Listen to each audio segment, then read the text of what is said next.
I hope I have all of you your attention. Good morning once again, good afternoon, good evening, wherever you find yourself in the world, because we are streaming live on Facebook, Leaders Without Borders. My name is Dr. Genevieve Pearl Duncan Obobi from Ghana, representing Targon Edge Limited. I'm happy to have all of you here present, His Royal Highnesses, His Excellencies, Honorable Ministers from different countries, and all members present. Good morning once again, good afternoon, good evening, wherever you find yourself in the world. We'll start with the UAE anthem because we are on the land of the UAE. With regards and greetings to all other countries present. We may not be able to play the national anthems of all African countries, all nations that are here present, but since we're on the land of the UAE, we want to say and start with their national anthem. Thank you very much. Can we all be upstanding, please? Thank you.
Thank you very much.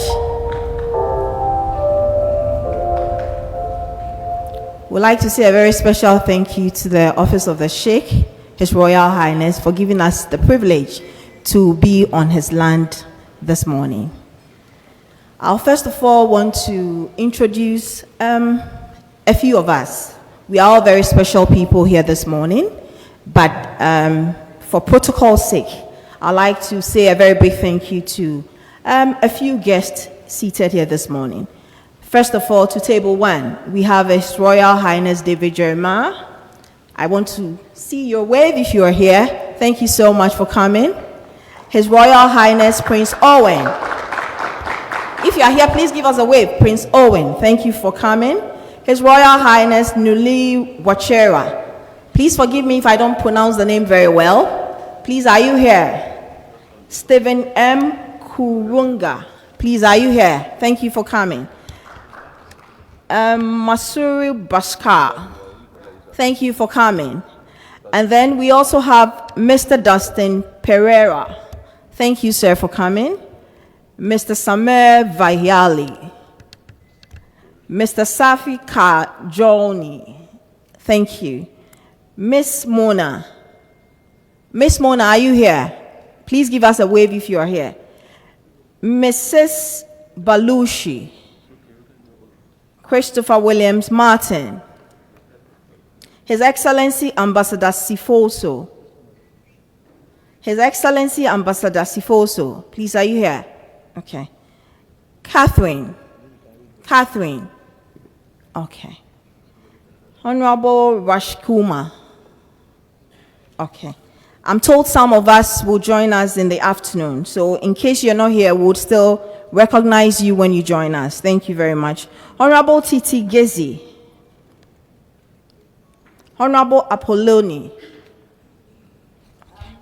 All right, thank you, ma'am, for coming. Honorable Monica. Thank you for coming. Dr. Victor Abe. Mrs. Eugenia Abele Owusu.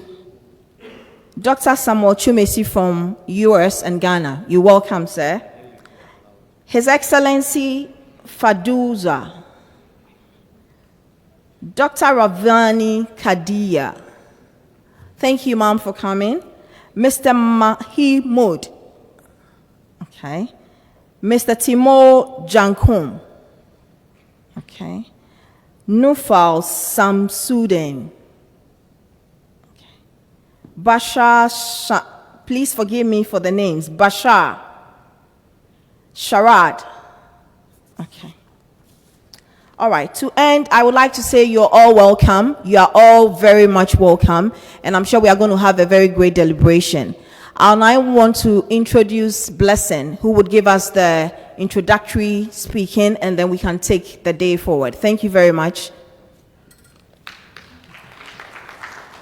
Okay, the discussion, the topic is again here, emerging markets, market equities, so achieving financial performance and creating a sustainable road across this portfolios. Now, since we don't have the full panel here, I will do a little bit of twist and turn. So let's start with Nosheen. Tell me about, you're running a company here. Tell me about how this topic relates to you in your organization and what do you see ahead for you for next year? Thank you. First and foremost, my name is Roisin Gorima, and it's an honor, and thank you for arranging this. I'm from Zimbabwe originally, so naturally I'm very happy to see a team from Zimbabwe here as well in Dubai. I run an accounting firm in the UAE, and basically what I have realized, remember we're talking about environmental, social, and corporate government, ESG, as we call it. And we cannot move away from talking about sustainable finance.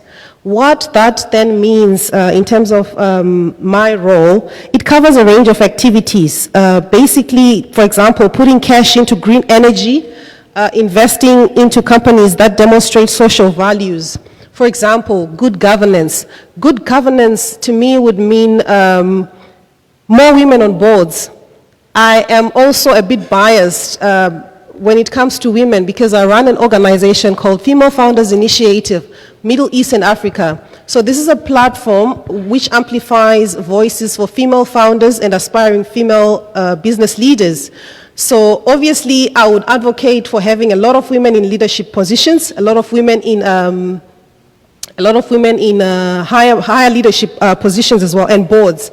So naturally, as we are moving towards the next 50 years, investors are looking at, I think in South Africa, they have what they call BBEE levels, where they say if you are black, your level is higher, and if you're a woman, it's even more better. So, you know, the world is moving towards a phase where they favor having women on boards, women in leadership positions, because it's more sustainable to actually finance and invest in such companies with women in leadership positions.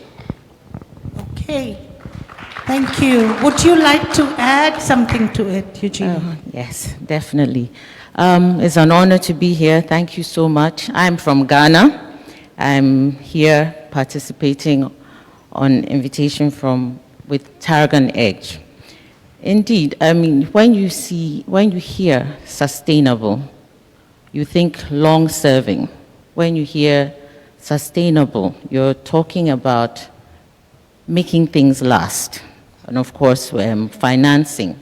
Everything is about money. Money makes the world go round. So you put those things together, and I like breaking down things. And essentially, we want the resources we have to last a lifetime for ourselves as well as the generations to come.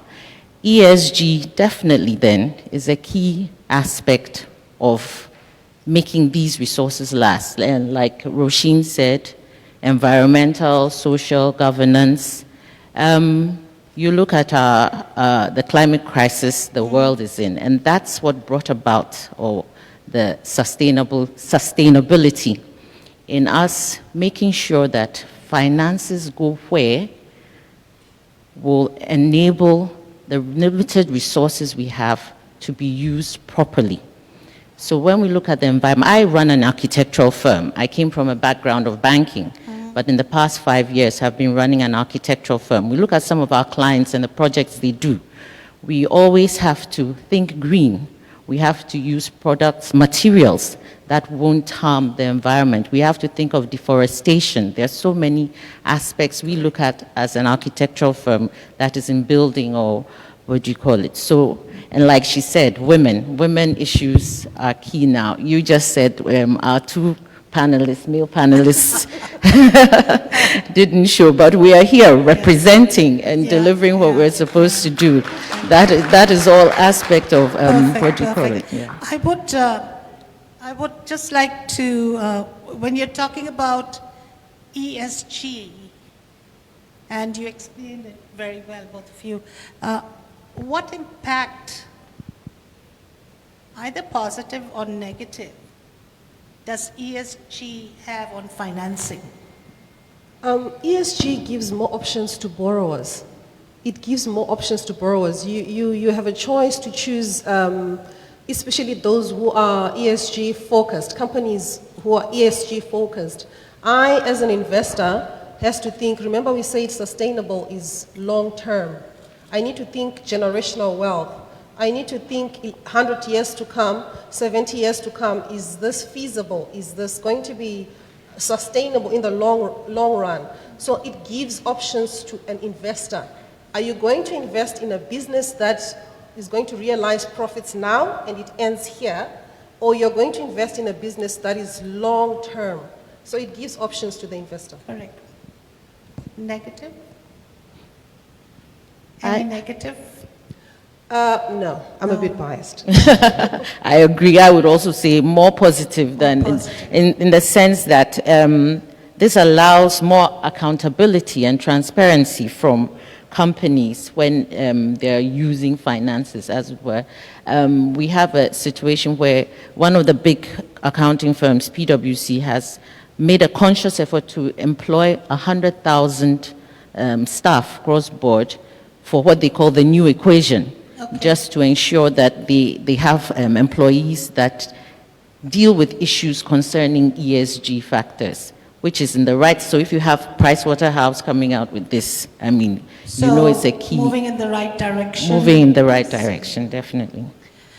Where is Africa on the digital transformation roadmap currently? You know, as weird as it sounds, that's a very good question. I'm not really a tech person. I'm an accountant, so you'll forgive me if my numbers are not really correct here, but I did try to do research. As weird as it sounds, Africa is lagging very much behind because we are not even yet on the 50% mark in terms of digital transformation. I can tell you from the numbers that were taken from last year that only 33% of Africans have access to the internet. So we still have a long way. We are lagging behind. There is a huge digital divide between Africa and the rest of the world. I was reading somewhere that Mauritius is the #1 in the digital transformation at the moment. Okay. Is that true? I do not want to say it's true or it's not true. Like I said, we are still lagging behind and there is a long way to go. Okay. I would know for sure Egypt, South Africa, and Ghana, they have tried, they are trying. It's still a work in progress, but they are really trying. Okay. I'll add something to that. What are the threats, Eugenie? I wanted to add something. I mean, she this mentioned... is also with the question, so add it up, Oh, please. okay. All right. Essentially, she mentioned Ghana. I focus on countries like Kenya, South Africa, like she said, Ghana, Nigeria, and even Rwanda. You see Rwanda now, who, even though they are a youngish, what do you call it, economy, the speed at which they are growing in terms of the digital roadmap is excellent. So if you're looking at, let's say, intermediate, beginner, advanced, you'd say they are advanced, even though there's a long way to go. Ghana, for instance, like she said, I would say we are an intermediate. We've got a lot of the structure systems in place. We've got data on staff.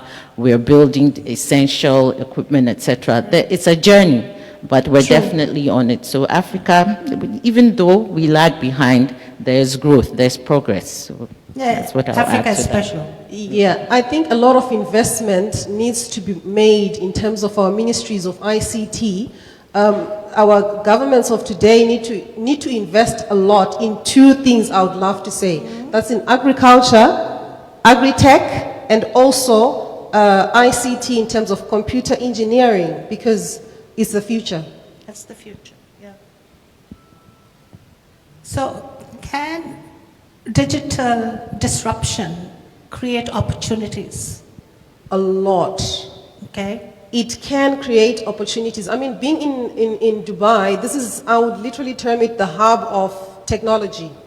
So I've learned quite a lot in the few years that I've been resident in the UAE. So it can create a lot of jobs. There are a lot of fintech companies that have come out, sprouted out. You know, people are making use of mobile money. That is job creation, you know, just by sending money to each other through the phone. So it creates a lot of opportunities as well. A lot of fintech platforms are being created. You know, we talk about Uber. That's a disruption. You know, ordering a car just from the phone. It's tech. So it's really there's a lot of opportunities as well. If we speak about the period between 2020 to 2021 during COVID, a lot of tech-based jobs were created because people were working from home. We realized that you don't necessarily have to have an office, a physical office. You can work from anywhere in the world. Technology, Zoom, we're having Teams, Teams meetings. So yes, it does create a lot of opportunities. So before I move on to maybe asking the audience for a couple of questions, what is the key message in a couple of words both of you can share with the audience here today? I would love to say it's a beautiful thing that there are a lot of Africans in the room. I would love to use a tagline from my organization, Female Founders Initiative, Middle East and Africa. We do not compete, we collaborate. That's all I would love to say. That's a good one. And Eugenie? Yes. Just to add on to what she said, indeed, disruption is everywhere. She mentioned Uber, I will say Airbnb, all the fintech solutions that are being provided to the mainstream banking. I worked in banking with Stanbic for many years before I went into managing the architectural firm.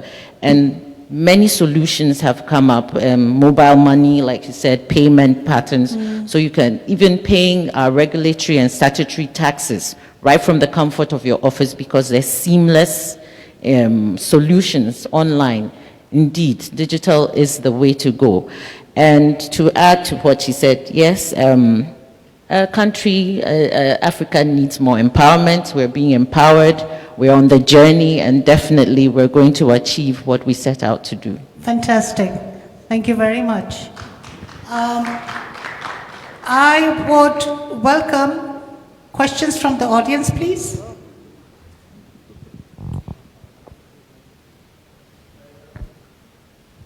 Yes, please.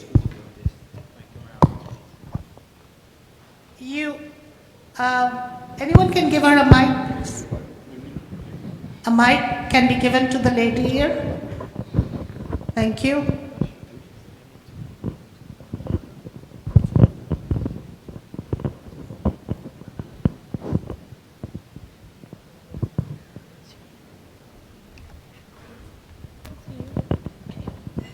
Good morning, everybody. So my question is, we're focused on ESGs, and Africa has gone more economically and socially sustainable. When you look at the IMF, you look at IFDs, it's all centered on us being economically and socially sustainable. But one of the key factors is that Africa is good at receiving, but we're not good at accountability. We don't want to talk negative, but what are the key things that us as Africans can do to make the narrative different? Because we have been given the investment, we have been given the money, we've been given the opportunities. But when we look at our emerging markets and where we are digitally today, it doesn't bring us to a place of standing with the Western world. What do we have to do necessarily to get to that place? What are the steps that can lead us there? That's my question. Thank you for the question. My answer will be centered around what I do on a daily basis. It's all about accountability. Africa still has a long way to go in terms of transparency. We lack a great deal of integrity in terms of handling finances once we get loans. It's like, you know, we want to enrich ourselves at the expense of everyone else and generations to come. So accountability, I mean, we cannot teach each other accountability. It just has to be embedded in our DNA. You get money, you account for it. You are transparent. You use it for A, B, C, and D. So Africa needs to realize that for us to get out of the mess that we are in currently, because it's the whole continent, we need to be very accountable and transparent. We need to hold those in higher offices, those we elect. We need to hold them accountable. They need to tell us how funds are being used, how we can then, you know, fix some messes that have been created before. So it all boils down to transparency and accountability. We have been taught this even in school. We talk about it on a daily basis. So, yeah, let's be accountable. You want to add? Yeah, just a bit. I mean, and she's an accountant, so spoken like an accountant. But yes, essentially, accountability and transparency. And it starts from, would I say, the lower levels before it even gets to national level. So running a small company or medium-sized company, how do you manage your affairs? How do you account for funds in the office? I'm speaking from a position of running a medium-sized company, and definitely when I always say brighten your corner, do what you can in your field, in your sector, and teach it to your employees, model it with your groups, your associations, and it goes on and on. So definitely accountability and transparency is one of the key things needed across point. Another point is empower women. Yes. It's a proven fact we are better leaders. No offense, gentlemen, but empower women, especially when it comes to the treasury of the country. Let's strive towards that. We have to empower women in that aspect, because women are very much accountable, very much, and we treat money prudently. We just don't splash, except when we are shopping. Maybe gone shopping or something. Yeah. Any other questions? Okay, looks like we're good. I would like to thank these two amazing women to share their ideas, their thought process, and how they vision ahead for Africa for the next 50 years. And it's amazing. Thank you very much for being here, both of you, Nosheen, Eugenie. Fantastic. Big hand to the ladies. Thank you. Thank you very much, ladies. Please stand for a picture.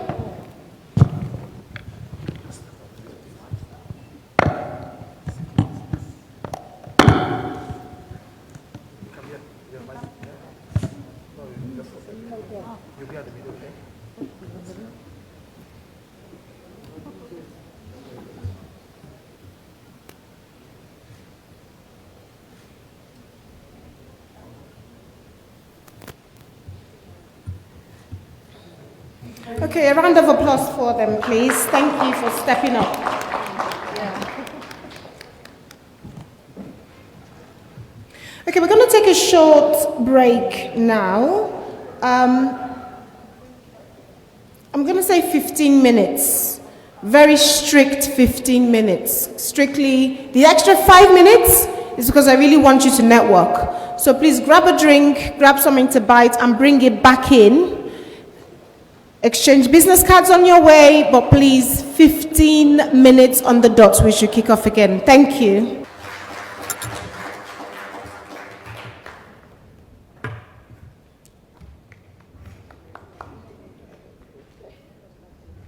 Thank you very much from the land of marshmallow.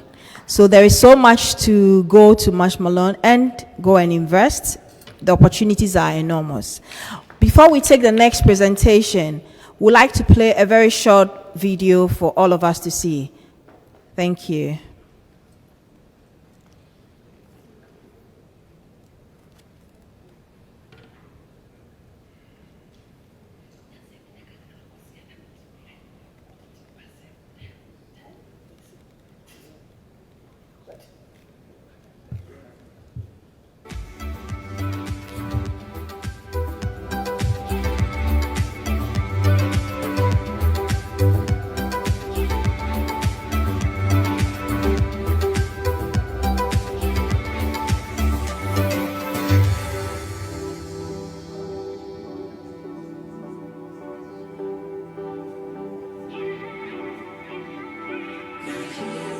What Africa needs is a new type of investor, not the conventional investors, in Africa that we have today. I don't want to go into that, but we need a new type of investors, And I want to say that we're very privileged to have such investors in the house today.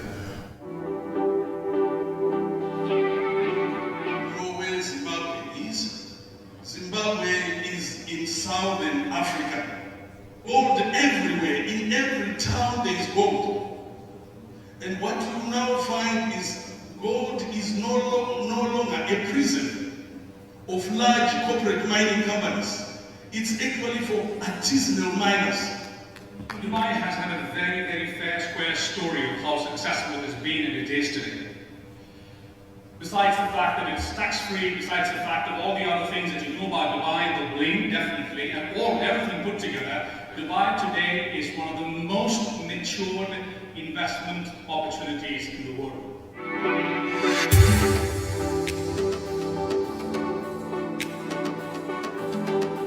Africa is especially designed for 3 categories of people. 1, Africans in Africa, Africans in the diaspora, and very smart, forward-thinking foreign investors that understand that Africa currently is the biggest ecosystem in the world and the most youthful economy in the world. And guess what? Currently in Africa, we have well over 40 million units of housing deficit.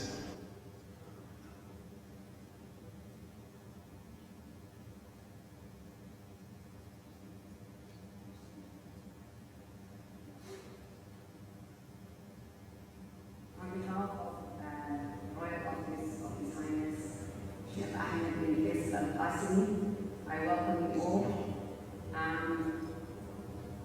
Africa is the fastest growing continent in the world, according to Forbes. When there is a gap, there is opportunity. Africans have recognized their unique place in the world right now. With its young and growing population, its growing middle class, diverse economies, in lands full of natural resources, and a high take of digital transformation.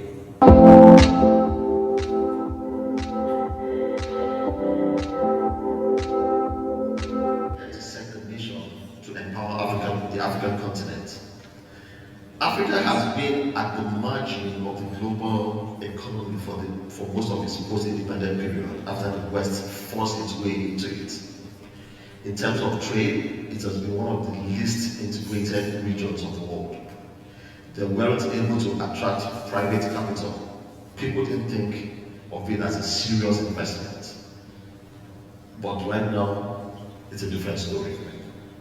People diplomacy in layman terms, involves person-to-person contact between citizens of different countries, and such citizens include professionals, volunteers, students, and tourists. People-to-people interaction helps to shape public opinion and understanding of countries-related investment opportunities based on interaction of private citizens. Aims to create dialogue and key learnings on a number of fundamentals. And these include, amongst others, trade and investment strategies, the importance of networking, opportunities, as well as brand positioning. The vision is very simple. A continent that is ideologically, patriotically unified, secure, independent, and economically self-reliant. A self-sustaining Africa. That is our vision. The mission is definitely to address our socio-economic development and political challenges with a view to find African solutions for African problems. Mobility of persons and goods as they move within the region, elimination of delays, guarantee that goods on trade reaches their final destination, reduction of costs of doing business, attraction of skilled labor, reduce fear of crime, enforcement of human rights, ensure rule of law, attraction of foreign direct investment.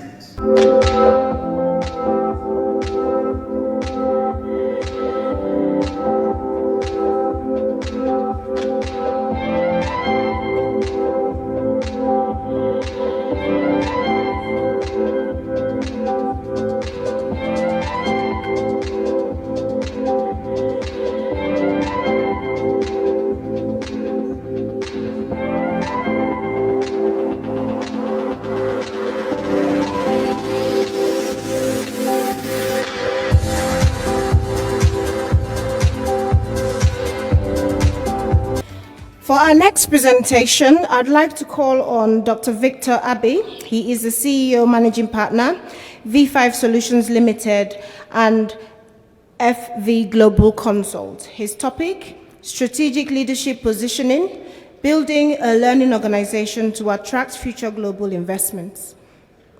Dr. Victor.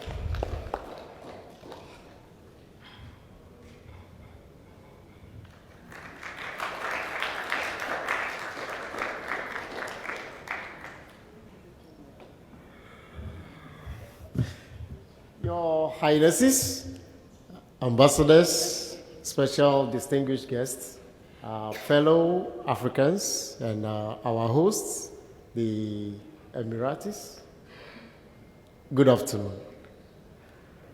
I am really excited and very honored to be here as one of the speakers.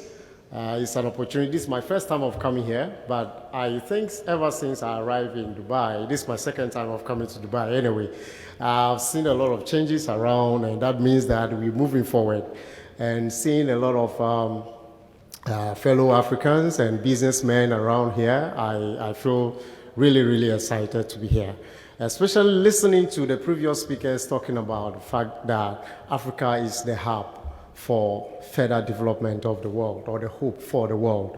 It's one of the things that excites me about it. And that dovetails into what I'm going to talk about with regards to strategic leadership positioning for, attracting global investment.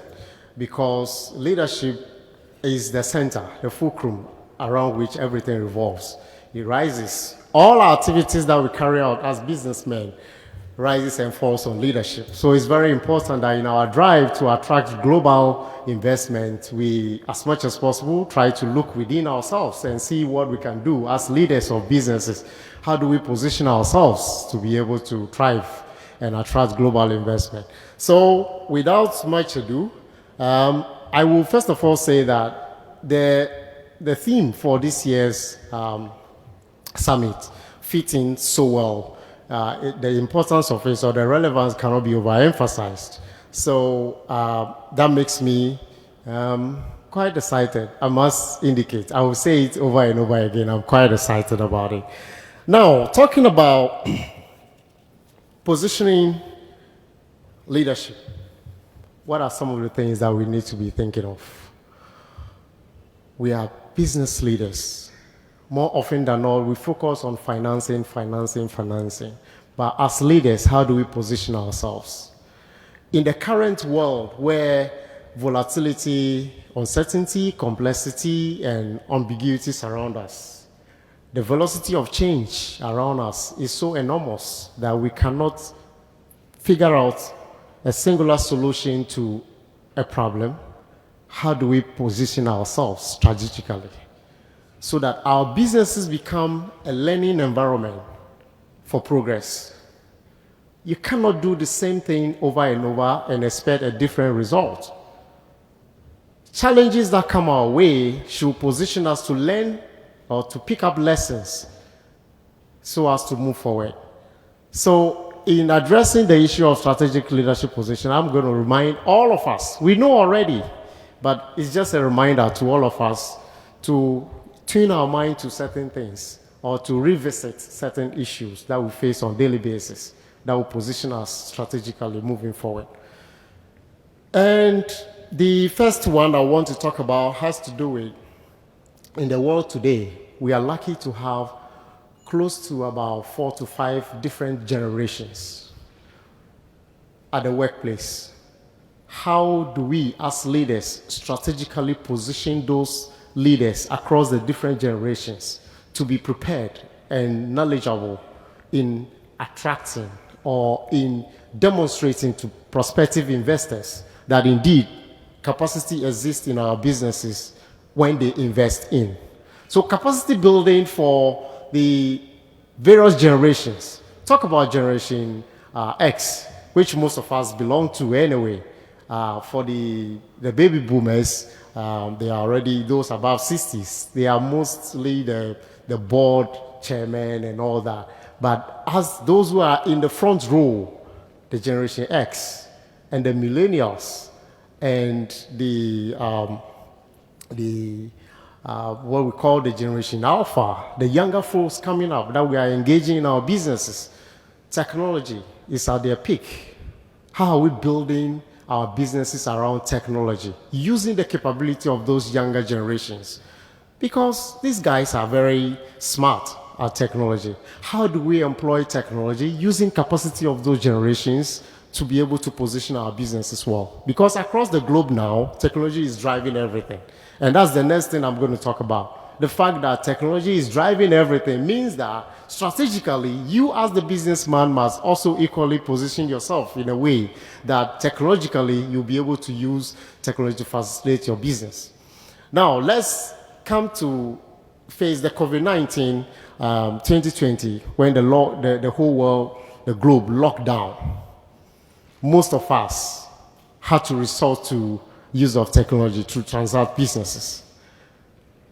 Who knows, in the next 10 years, in the next 30 years, in the next 50 years, how are you positioning yourself to be able to operate virtually without physically present anywhere? We're already experiencing it, and Dubai is one of the countries that have highly demonstrated to us what it is to do business, virtually. The next thing I'm going to talk about has to do with strategic collaborations. We are here. We have a lot of people from diverse backgrounds, different countries, with different business interests. How strategically are we positioning ourselves as leaders to collaborate across? It doesn't matter where you're coming from. The world today is not about your corner. You cannot afford to remain in your corner. You must collaborate across board. The resources within one particular space is not enough. You cannot have enough. You must collaborate across. So all of us here, my kind reminder is that let it not be just a sitting for the sake of it. There must be strategic partnerships and collaborations that come out of this. And come next year, I appear on the platform, I should be able to attest to one single partnership that I have gotten out of this. So it is important that all of us bear that in mind. It is not just for the ceremony of it, we must gain something from it. Reach out to somebody, make that strategic partnership today. The other one, the previous panelists talk about ESG. Our companies and our leadership role in our companies will have to be informed by our interest in ESG matters, environment, social, and governance issues. How do we cater, or how are we catering for the environment that we operate in? The climate change issues, your business, how is it impacting on the environment? Social issues, humanitarian needs, the needs of your employees, your communities that you operate in, how do you care for them? The diversity at the workplace, how do you cater for that? International or global business investors will be looking out for your care for the environment, your care for your community, your care for your own employees as well. And what governance structures do you have in place? Talk about stakeholder interest management, compliance with the legal regimes within your various countries, even within your own company, corporate governance issues that are within the processes and procedures you put in place. I, as an investor, want to be sure that everything you do not arrogate everything to yourself as a leader. You want to be seen as a very transparent person, because by so doing, you are likely to exude what I call the trust equation. The trust equation has to do with the fact that your credibility, your reliability, and your intimacy divided by your self-orientation plays a critical role. How credible you are, how reliable you are, how close you are, and divided by whether you are a self-centered person or it's all about you makes a big difference. Let's embrace corporate governance issues in order to attract investment across the globe. The other thing is, of course, while building human capacity within your business or our businesses as the leader, to position the various leaders across board within your organization, how do you also strategically plan for succession? Succession planning.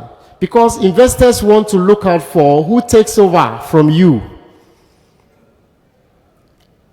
when you are not there. Is there capacity within your business? We're talking about the next 50 years. How are you positioning the various levels of leadership within your business in such a way that come the opportunity in the next 50 years, you will be in a position to grab those opportunities? It's a leadership positioning issue. It's a strategic matter, and we need to ponder over that. Many family businesses do not plan for this. The business revolves around the owner, the founder. Once the founder is gone, the business collapses. Why should it be so? And if you look at businesses, international businesses across the globe, succession planning starts from the word go. Everybody knows who is taking over what at any point in time. It's an issue I want us to wrap our minds around and be able to deliberate on in our. It is not all about you. Then the other thing is our business leadership decisions should be centered around scientific business research. It is not all about opportunity is here and you jump on it. Scientifically, research must be conducted to prove that indeed the feasibility of that business is high or the profitability of the business is high. Business decisions should not be based on the whims and caprices of individuals or friendships or I feel or feelings or emotions. It should be informed by scientific underpinnings. That is research-based. It should be proven beyond reasonable logical doubts that there is a prospect in this business, not just the talk about this is an opportunity.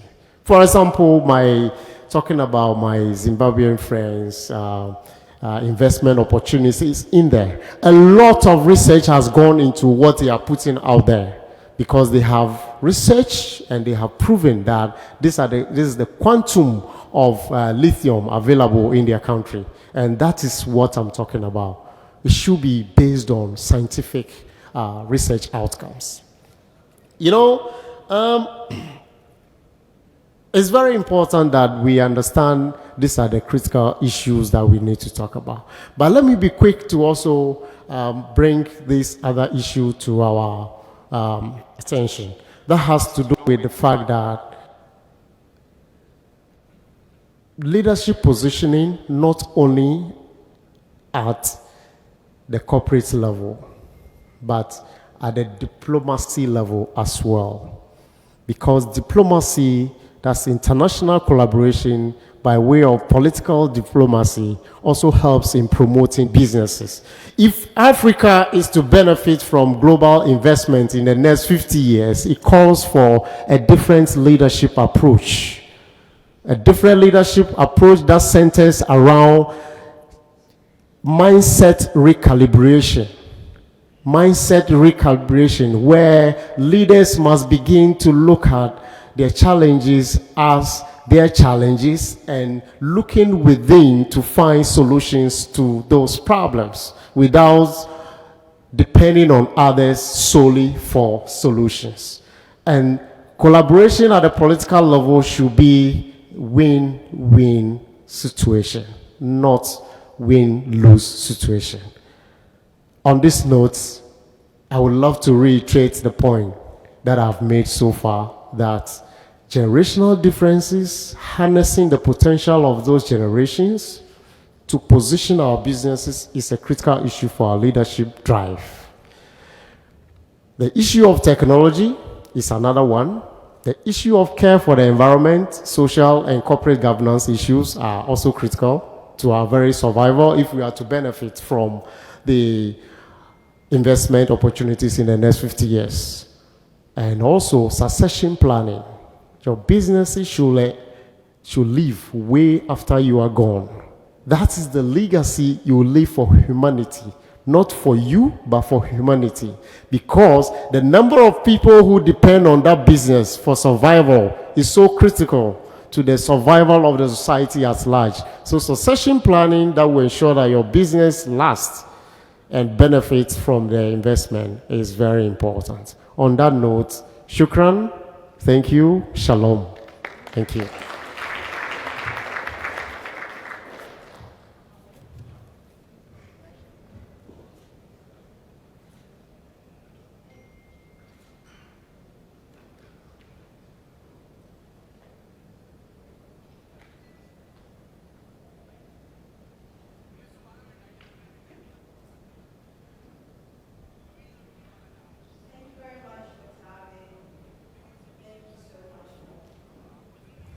Your presentation, at least capacity building has re-echoed again, and I think it's a very important thing. We all build capacity in our teams, prepare for succession planning, because businesses has to be sustained, and the only way we can sustain our businesses is to empower others to take the mantle when we are no more. Thank you very much. So we'll be moving on to the next panel discussion, and the topic for the panel discussion is funding for the future, analyzing inflation, economically advantageous policies, and volatile markets in an uncertain global economy. And I would like to invite the moderator. The moderator for this session is Simon J. Kunda. Simon is the International Trade and Investment Consultant Limited, Southern Africa. Simon, are you here, please? Thank you very much, Simon. So Simon, please come to the podium, and then you would introduce your panelists for today. Please come. Thank you.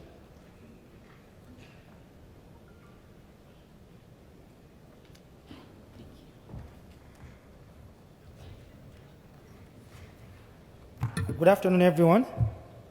I have been given 30 minutes to manage this panel, which is titled Funding for the Future, Analyzing Inflation, Economically Advantageous Policies, and Volatile Markets in an Uncertain Global Economy. So just to set the tone, we know the theme of this summit is the future of global investments.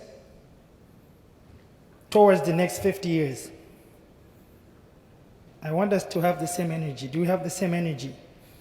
We came to download and upload data. So we must have that data. Can someone say, I have data? It don't sound like you have data. Do you have data? It is common for our seniors, especially the honorable ministers, to upload data and not download, because they only want what they want. So I want to find out if they have data. Honorable ministers, do you have data? Oh, okay. Let me introduce my panel real quick. The first one is Ambassador Dunstan Pereira, who I'm privileged to have on my panel. He's from the private office of the Sheikh. Please.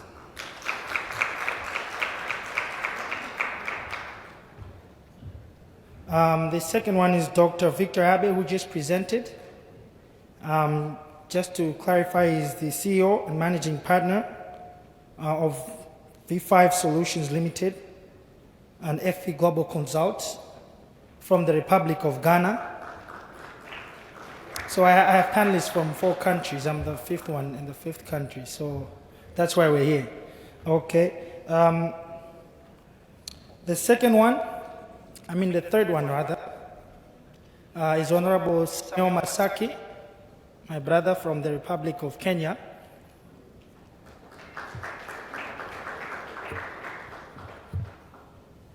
Please, Honorable Masaki.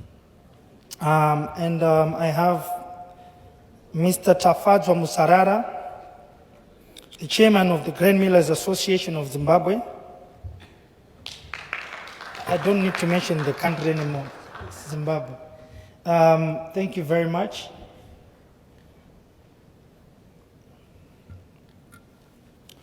So as he walks up, the objective of this panel is to understand the role of leadership in the bid of economic recovery, where we're saying politics might dominate the headlines, but it's going to be policy that drives prosperity into the future. With the negative interest rates,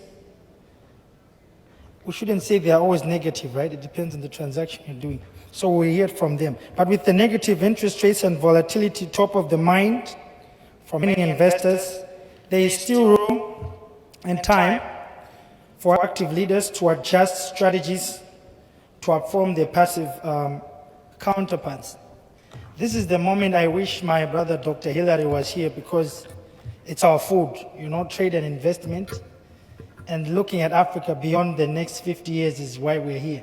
So allow me to have the discussion. I'm not going to bother you too much. We'll manage the time within 30 minutes or less, and we'll give you the questions to ask the dynamic people we have here. Thank you.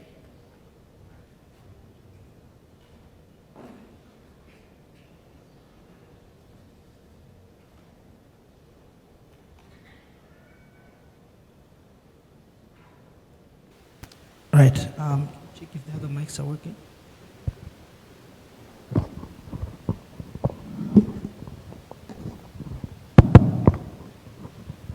No, mine is working.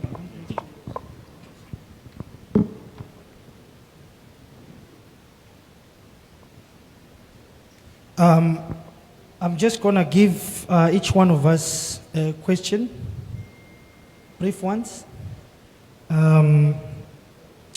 Starting with my ambassador, what should investors look out for in leadership when looking at investing, and what makes the investments viable? If you can give us, following your experience from the UAE, who is hosting us. Thank you. Yeah, good afternoon, everybody.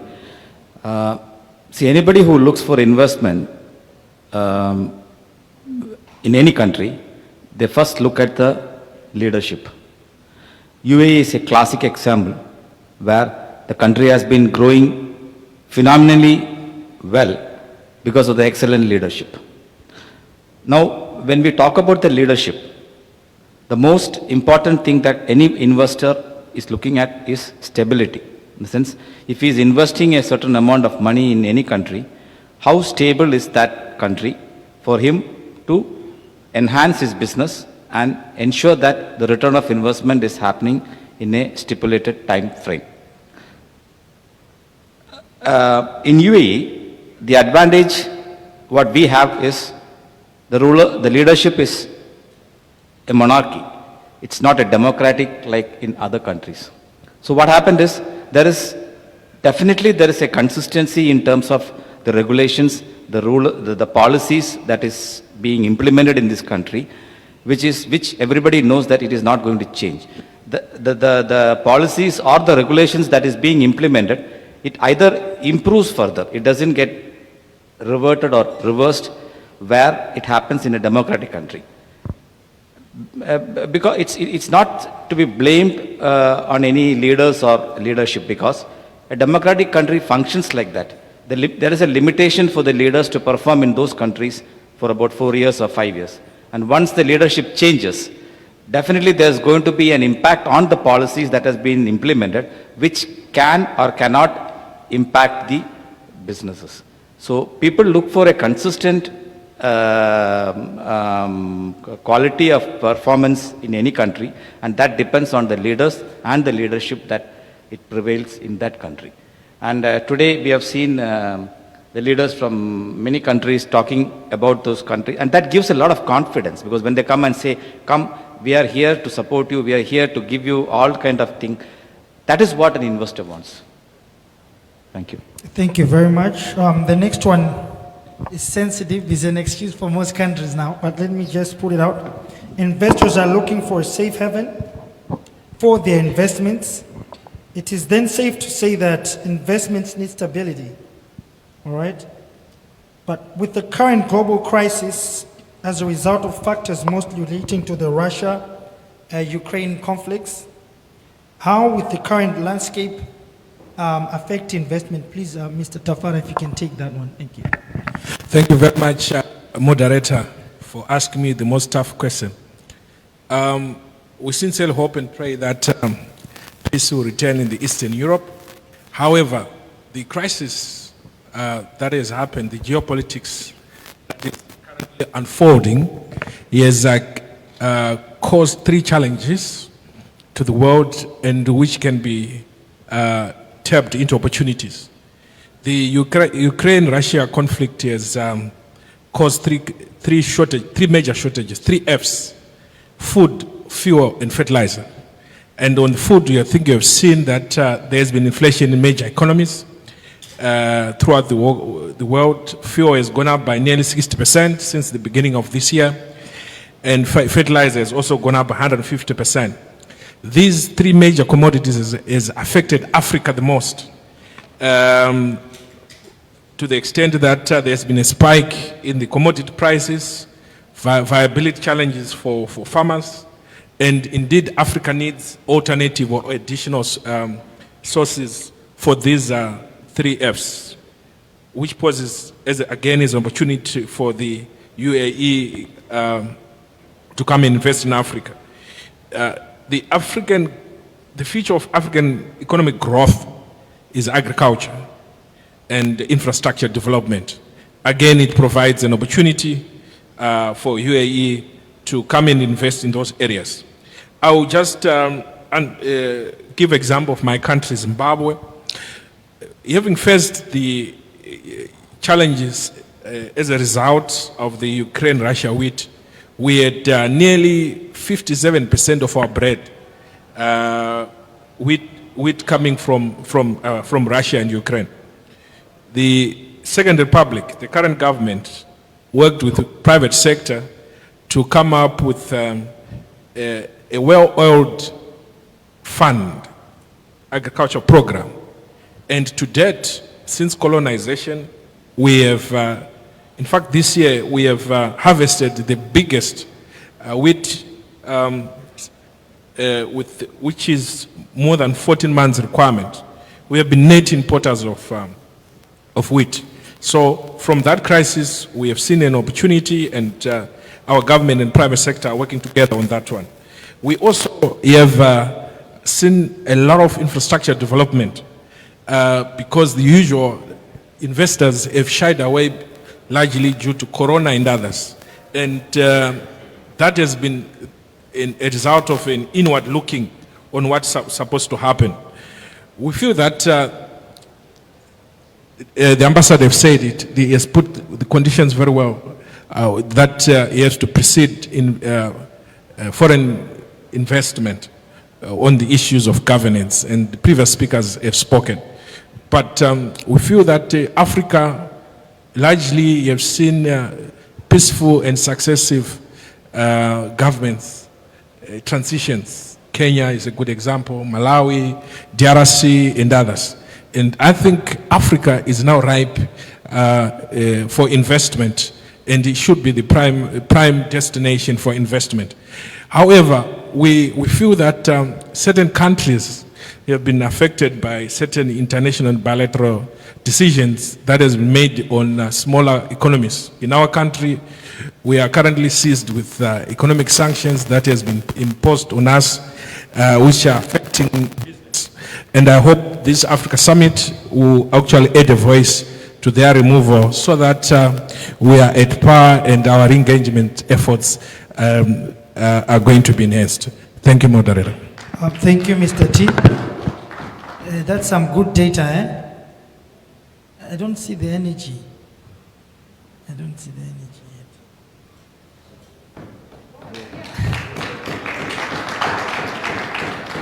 Thank you. Honorable Masaki, how can every economy leverage human capital as a tool to find their future? Give us an experience from Kenya and your vision for the global investment beyond the next 50 years. Thank you. Thank you so much, moderator. My name is Honorable Masaki Samuel. I represent I sit in the advisory of the Office of the President in the country of Kenya. From our experience, because we are a new government and we have just transitioned almost 3 months ago, we have been able to focus our agenda with the people at the bottom of the pyramid. In terms of empowerment, we have come up with an economic model called bottom-up economic model. That was what we have been targeted, that we want to invest in the lowest groups of people within our country, the ones that do not have the capacity to earn a living, so that we can invest in them, so that we can be able to generate wealth. And I think this is in tandem to also what we're discussing here, that if the majority of the people, especially in the African countries, they live below the poverty line. If we as African countries and African leaders can get serious and invest with our people, invest in them, then we are going to generate wealth and grow the economy. But if we only wait to go to international forums and seek support, but we do not put this support to the needful use, then we are not going to grow our economy. We are not going to move above the poverty line. So I think it is one thing that I want majority of us, the investors who are here, to come to our country and invest in our country, because we have the opportunity, we have a government that supports the people, and we are looking forward to work with everyone, both in the diaspora and also in the African countries. And also something else that I want to just put forward is in terms of the growth of African countries. I think for the longest time we have had issues with the leadership and the transition. If we work together as African leaders, even the people in the diaspora and the Europe, they can be able to come to our African countries and invest, because they have seen that we are working together and we are supporting one another. Those are some of the things that we can be able to move forward as African countries and develop and grow our economies. Thank you so much. Thank you, Honorable Masaki. I think now we have an understanding of what we should look for as investors in leadership. From the ambassador. We have also established that investors are looking for a safe haven. And we now know how some of the countries like Zimbabwe are tackling the Russia-Ukraine crisis. All right.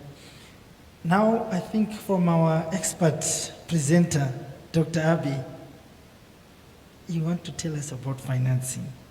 Financing is important, but adaptability is more crucial. What do you see as the role of financing in high-performing and adaptable teams in a complex environment? 5 minutes, please. Thank you.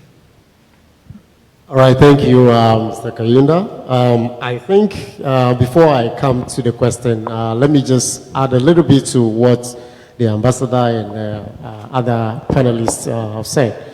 With regards to expectations, I think in my presentation I spoke briefly about what investors expect in leaders. I just want to add that once again, let's all be reminded that integrity plays a critical role in what investors consider in investing in your business. So leaders must be conscious of their integrity at all times. You say what you believe in, you do what you say you will do, and especially you behave the same way if nobody is even watching you. So it's very critical because investors across the globe, international investors, look out for your behavior on and off the pitch. So you have to be on point at all times as leaders. Then the other, of course, politically, stability and all those things play a role.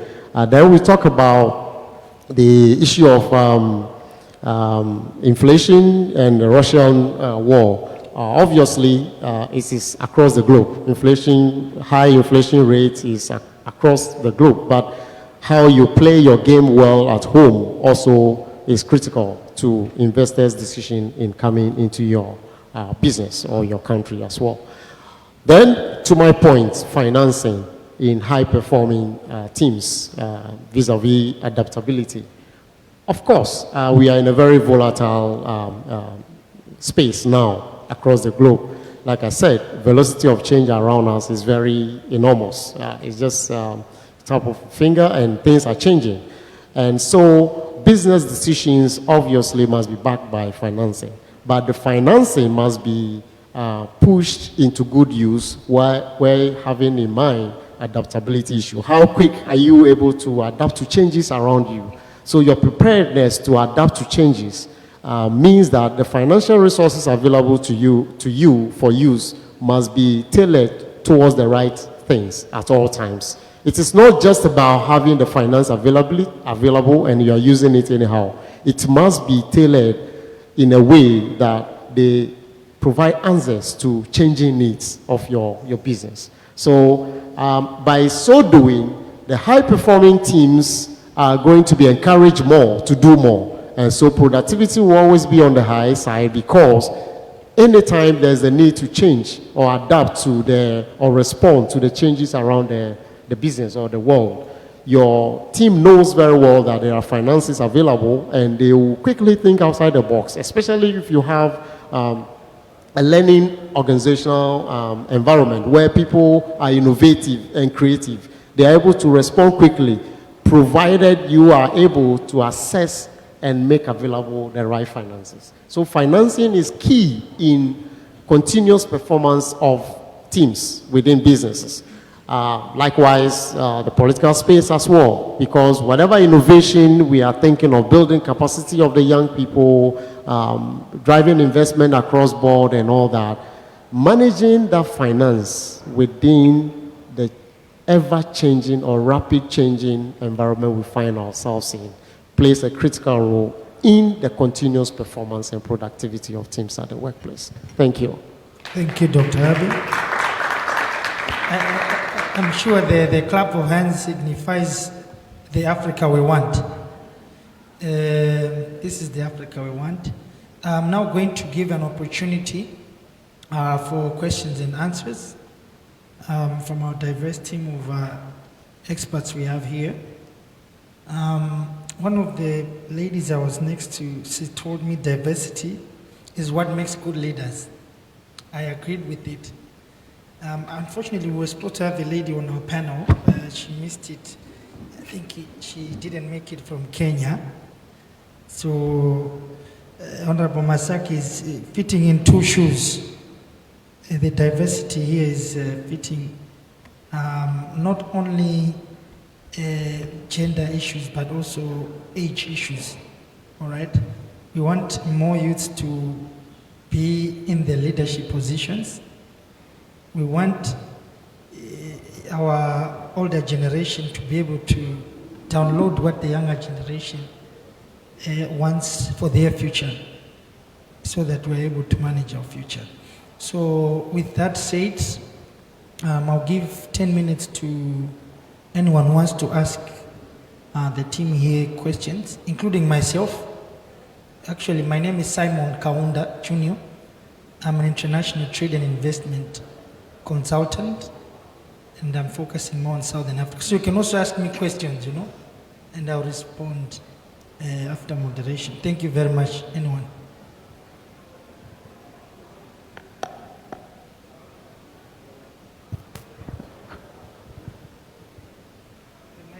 Mike, and by time, eh?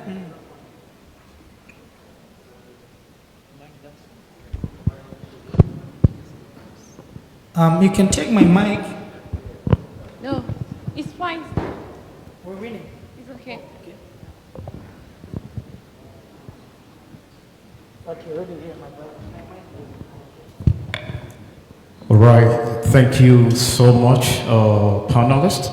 My question, just as this team is African Dubai Summit for Investment. Now, I want to know and ask the Honorable Minister, just as Dubai has been the hub for real estate and whatnot, and it's been like that for some time now.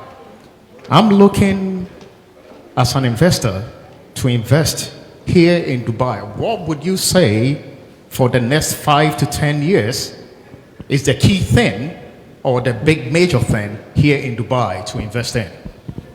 Ambassador. Thank you.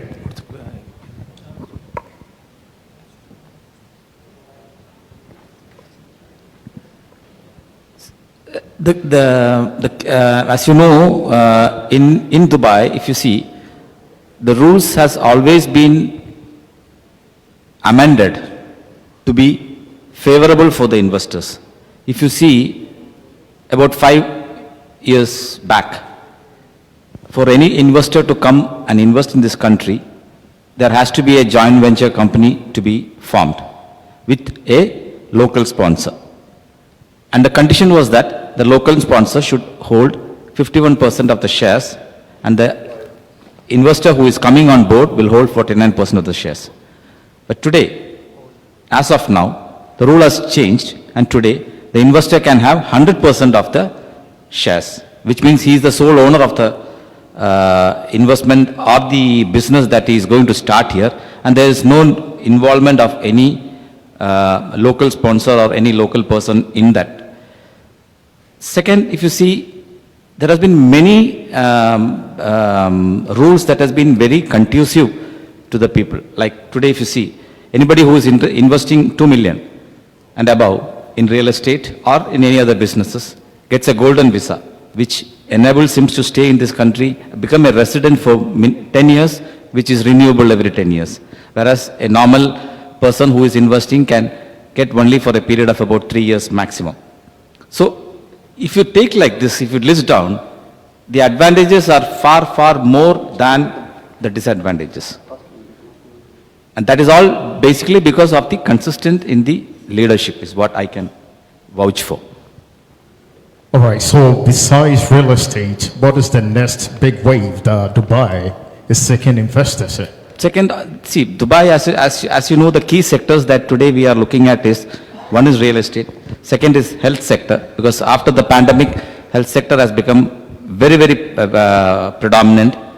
Sports is one thing which we are now focusing on. We are coming out with a lot of sports academies. In Russell Kema, we are coming out with one of the world-class sports academy to promote sports. And of course, as you know, tourism is something which is which has been the bread and butter for Dubai, with people coming in. And today there is a huge shortage of hotels in Dubai. Though we have almost about 1.5 lakhs keys hotels, there's still a shortage. Still, people are not getting rooms, or because of the shortage of rooms, the existing rooms are going on a very high price. So that is one area where we are now looking at expanding in terms of increasing the number of hotels available, because this is the hub today. Well, thank you. Thank you very much. I've actually learned something I didn't know. I've downloaded some data. Do we have any other questions? Anyone? The mic is available, right? I don't see anyone, so I'm assuming. Oh, okay. Please.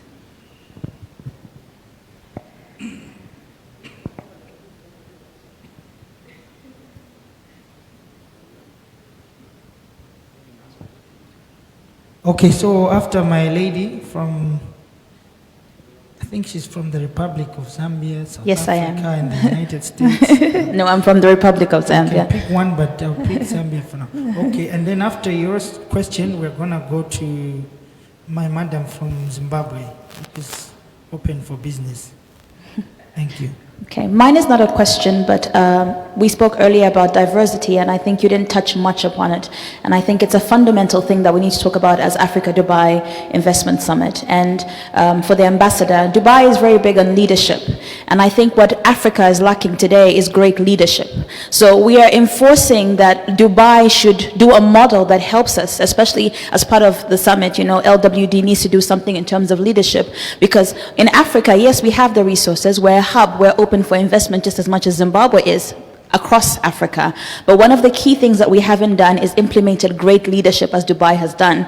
And Dubai has a track record of having exemplary leaders. Not only are you inclusive in how you do business and how you bring investors to the table, but it's a model that needs for us to go further. How do you think as Africans we can implement those models and get to a place not only where we're corruption free, but where we can see great leaders emerging from the youth? When I talk about diversity, I'm not talking about women empowerment only. I'm talking about an Africa that is inclusive, thinking about generational wealth building, bringing up women, boys, and girls, and teaching them the fundamentals of being great leaders. So as an Africa, can we wake up today and become great leaders and examples to the children that are coming? Because 50 years is legacy. 50 years is generational wealth. If Africa has to become Africa, it takes you and I implementing those roles, holding integrity and sustainability, and taking it back where we are coming from. Thank you. The question has been directed to you, and then I'll give room for afterthoughts.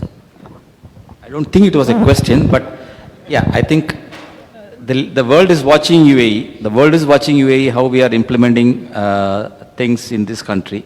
And I think there is a lot of lesson that can be learned and picked up from that. Like, for example, corruption. See, UAE, if you see, we are moving ahead with a paperless office or a 100% online mechanism where anybody can come in and get things done on an online platform where the manual intervention is much lesser. And we embrace, or we take technology as an advantage and use their help in terms of implementing many of the policies that are happening in this country. And that eliminates manual intervention, and automatically the corruption goes down. So I think most of the countries should look into that kind of aspect, so that it not only simplifies the procedure but also reduces the manpower intervention. Only decision making kind of thing can happen on an online platform. Thank you so much. Thank you. Any afterthoughts from the... All right. Thank you. If I may add my voice a bit. Yes, it is true that leadership on the continent of Africa has some issues that need to be addressed. But like I said earlier, I think that it boils down to not only about the leadership at the political level, but individual leadership as well. Because I believe that the leaders are as good as the followers. And the followers' behavior as well holds the leader accountable. In as much as the leader leads the way or shows the way, his decisions are basically informed by the attitude and the mindset of the of the followers. So what I call the mindset change has to do with not only what we have in Africa as schooling, literacy education, learning to read and write, acquire technical knowledge, and that is it. But we are not embracing education. Education is ability to apply that knowledge to practice. And that's what is education. Use your brains to innovate and to create things or to make things better. That, for me, if we are able to change the educational system that focuses currently on learning literacy or acquiring technical knowledge without allowing people to be educated where they apply reasoning to everything they do, the generations after us will continue the same way. So we need to tackle the leadership challenges from the bottom, where we need to recalibrate the mindset of the people. The political leadership cannot do it all by themselves. The religious people, the traditional rulers, the professionals, everybody must come to the table to have a change mindset. You see, we talk about Dubai, the ambassador said it from his speech, leadership. Leadership is what drives it. But then, the citizens of Dubai has a certain posturing informed by the vision of the leader. So everybody knows where we're going. Everybody contributes to the table. It is not about just the leader, but we have been made to believe to a very large extent that the political leaders can change a lot of things. We, the individuals, also have to contribute. I made a statement elsewhere that you as an individual in your corner, how are you contributing to the betterment of the continent? That's a critical question we should ask ourselves at all times. Thank you very much. So that's critical. Thank you. Thank you. You had a question. Don't grill us too much, please. Thank you very much. Mine will probably be a comment. I would like to thank the panelists for the presentations and to say that as Africans, the vision of our continent, Agenda 2063, places a lot of emphasis on the role of private citizens in the development of the continent in as far as how they complement their government. So I would like to say to us, I'm a big proponent of people-to-people diplomacy, which simply speaks to the fact that every citizen of their country must see themselves as an ambassador of that country. So I want to urge us to stop the blame game. If we are in a situation, let's see how we can get advantages and opportunities out of that, as we have done with the geopolitical problems in Eastern Europe. We must draw lessons even from the Russian Federation itself, because after being given all types of sanctions, the country still remained strong and continued to survive, and its people were not affected. And I want us to, as we get out of this house, to see how we can all contribute in our own countries, to see the vision which our leaders have given us and see how we as private citizens can fit into that. I want to also share with my sister from Zambia that, yes, I agree with you, there is need for to be in leadership. But I want to invite her to Zimbabwe to come and see how much the young people have been brought on board by the leader. Our president has a mantra of development which says leaving no one and no place behind. And in Zimbabwe over the past 12 months, there has been a big appetite for entrepreneurship. How do we change livelihoods of people? If people are in business, there's no poverty. That's how we achieve first the national vision of Zimbabwe and then the continental vision. So I want us, as we go back to Africa, to draw resilience from what these gentlemen were sharing with us and say that it doesn't matter what situation we find ourselves in, economically, politically, or whatever. How can I, as an individual, in my own locality, contribute to making things better instead of just complaining, because no one can give us the Africa that we want apart from ourselves. I thank you. Thank you very much. I think there's the last question. I'm taking the last question because of time. We will have an opportunity for B2Bs. Okay. I'm going to have to take two more last questions. Okay. Please go ahead, my sister. Okay. Introduce yourself and where you're from, greetings from Azerbaijan. It's my first time to be in this summit, and also Azerbaijan is also interested in Africa countries to invest. You know that Azerbaijan is oil country, is rich country, and we have many businesses and businessmen in Azerbaijan.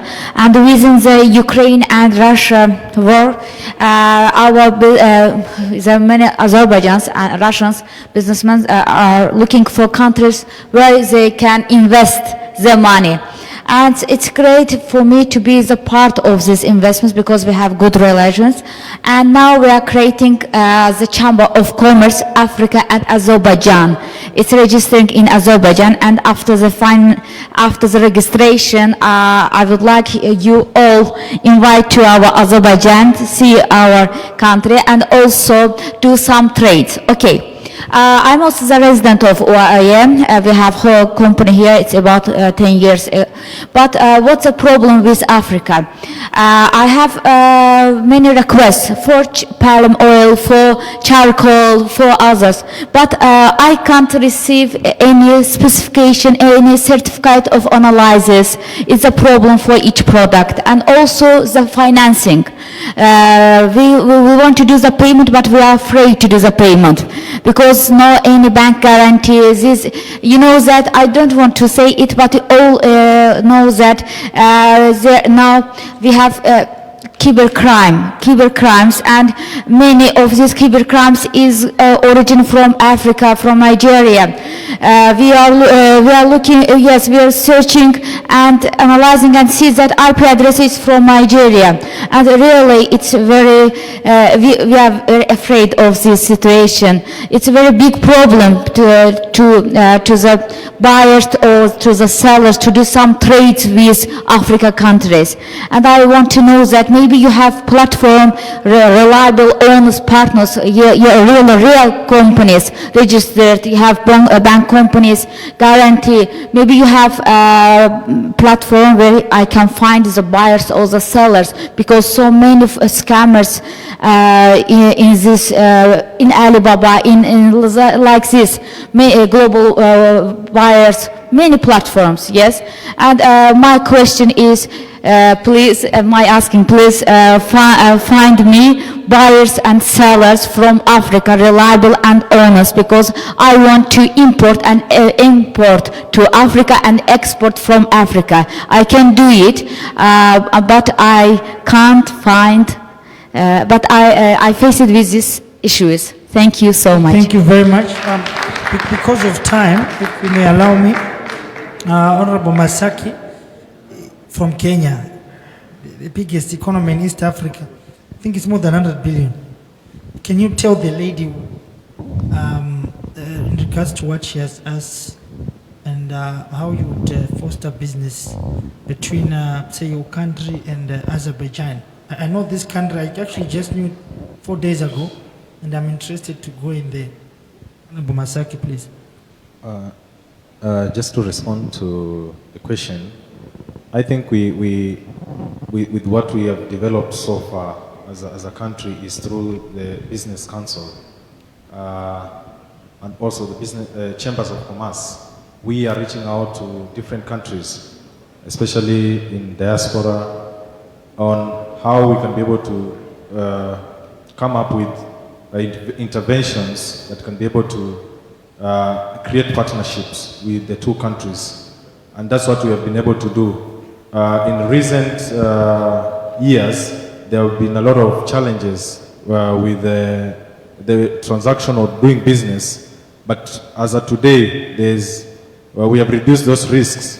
So through our Chamber of Commerce, we are reaching out to those countries, especially in Europe. Here in Dubai, we have, through the Chamber of Commerce, we are able to do intergovernmental relations and cooperation so that we can be able to reduce those risks. So it's about also the countries, African countries, coming up with those regulations that can be able to help even the diaspora countries to invest in Africa. It is through our East African community whereby we have been able to reduce, come up with agreements that can be able to enhance trade within the East African community. So if we are able to move forward as an African in general, we'll be able to advance and help African countries to do business together and also invite the diaspora countries to come and invest in African countries. Thank you, Honorable Masaki. Mr. Tafaja, do you have any input? Thank you very much. Good presentation from the lady from Azerbaijan. A story is told about one of the Europeans' biggest shoe company, which came to Africa, sent a salesman 200 years ago, and salesman went back and said, there's no market in Africa because people don't wear shoes. And they sent another one. The second salesman says, there's a market in Africa because people don't wear shoes. So definitely Africa is a potential source market for you. And perhaps we need to change the structures of what we do. For instance, in Zimbabwe, we have got the tobacco industry. European countries that want tobacco have come and set a shop in Zimbabwe. They invest in the production of tobacco, buy it and export it to their home countries. So in your area of interest, which is the palm oil and others, perhaps you might want to look at companies from your country coming to fund the production of the same crops and export to your country to arrest the risk that you said you are currently facing. Thank you. Thank you very much. Because of time, I'll just give an afterthought, and we have a lot of time for networking. A quick comment from Dr. Abi. All right, thank you, Karinda. Mrs. Azerbaijan, I'll call you that. I just want to add my voice to all to say that you are at the right place. I think the men and women of integrity from Africa are here to do business. So one assurance you should get from all of us is that once you pass through the right channels and you are able to strike very strategic collaborations from here, you should be able to import and export to and from Africa. That is what I want to say. The men and women here, I can assure you, are men and women of integrity. And just strike the right button with strategic collaboration and your business is guaranteed. Thank you. Thank you very much. So you can see there's a lot of things to talk about. I'm sure we'll have time. I've been asked to wrap up. Ambassador took up the shoulders of UAE. Please pass the message. The Africa we want is for the UAE government to also be coming to Africa. We want Sheikh to come for holiday in the home heart of Malawi. See our fish. No, stay at our lodges. Yeah, as I mentioned in my keynote address, it's Africa and UAE has a very cordial relation, and we are looking forward to support. In fact, we are working with many West African countries in terms of infrastructure development, be it the roads, the airports. So there is a lot more that Africa can deliver, and it is going to be the next continent that the world is watching. So let's make use of it. Thank you very much, panelists. Please give a big hand for this great panel, and thank you very much. So before we go out for lunch, we are going to have a quick third presentation by Christopher Williams Martin, CEO of Fly Elite Jets, the current state of play in aviation in Africa, global trade opportunities available. I welcome you, sir.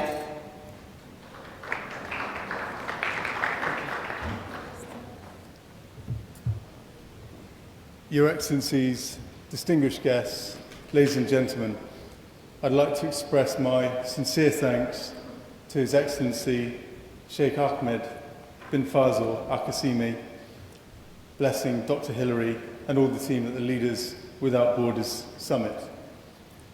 Events like this are, in my mind, a method of reaching out hands across continents, building friendships, building partnerships, and building trust between nations, where previously there's been a misunderstanding, a reluctance, by all being here, we're all here because we want to work together. We want to explore new opportunities.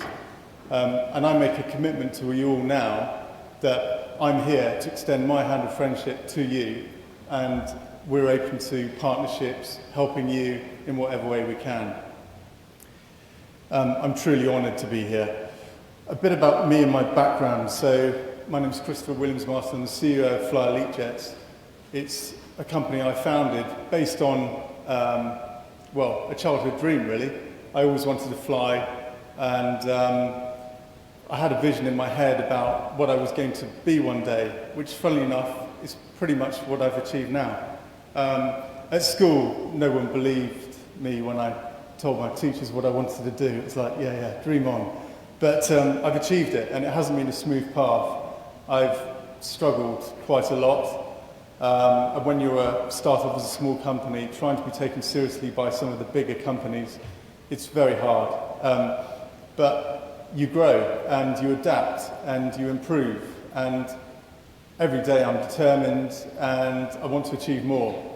So my company now, we have 22 aircraft, 4 VIP helicopters, and I'm hopeful we're about to conclude a $100 million deal, which will bring 6 new aircraft to the fleet and 1 VIP helicopter. I'm still very much hands-on, so my background is a helicopter pilot. I was in the army, and I still love flying, so I still fly today. I fly some of our VIP clients, and it's what feeds my passion for what we do. I love to achieve excellence, which is no mean feat, and some of the people we deal with want the absolute best, and if you mess up, you'll know all about it. So I kind of like that pressure.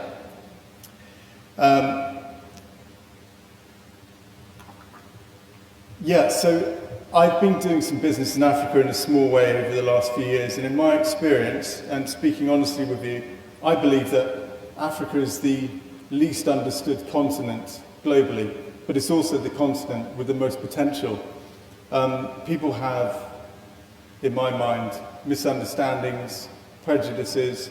They put a blanket label to a continent so full of opportunity, and I've been lucky enough to travel to a number of countries in Africa.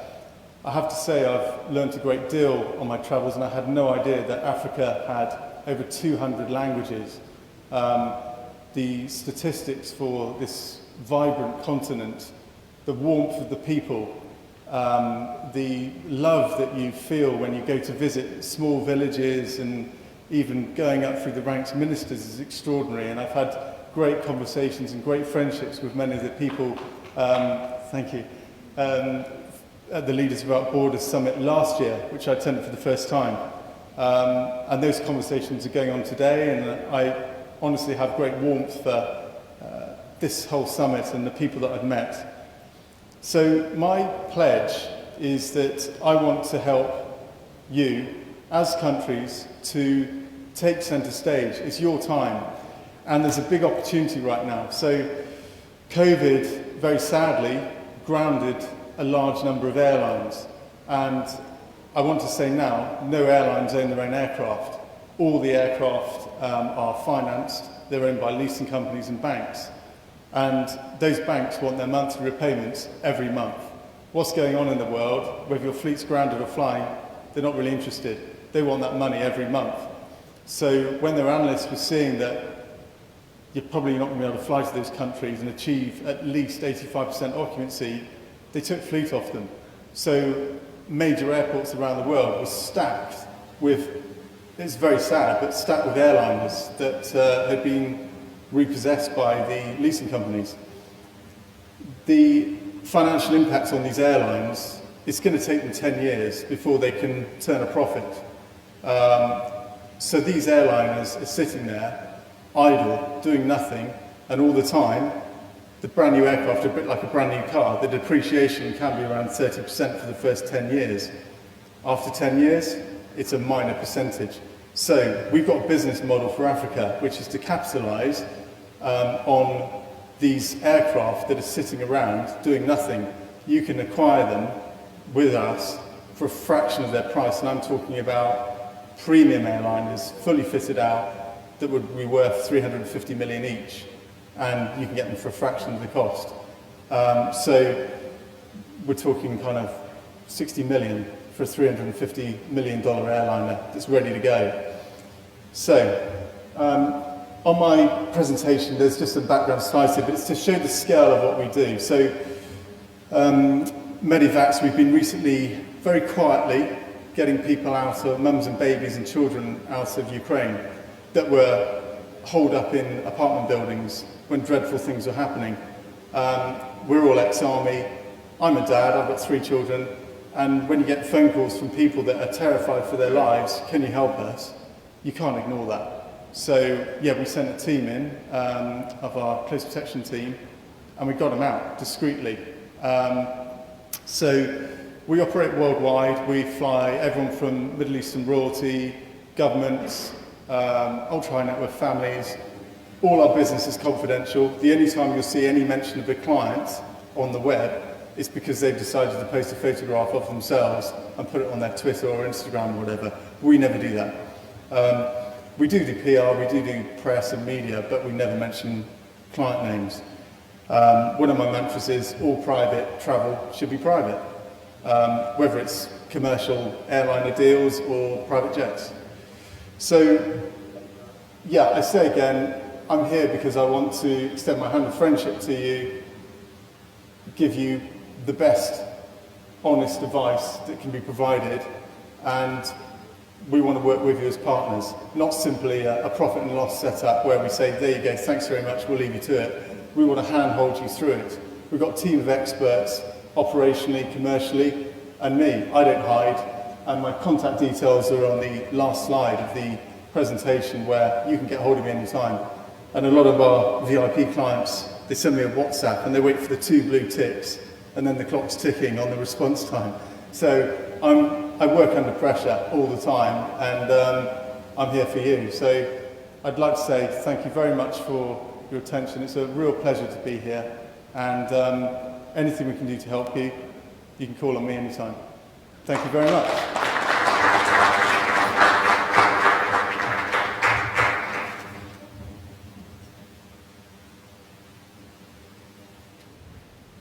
Thank you very much, Sir Martins. Would like to take about 15 minutes break for lunch. I'm sure we'll be sitting for a very long time. So I'd like to call on my ladies to please assist us go for lunch. We don't want there to be too much queue, so we'd like to do it in a particular order to make it very easy. Please come.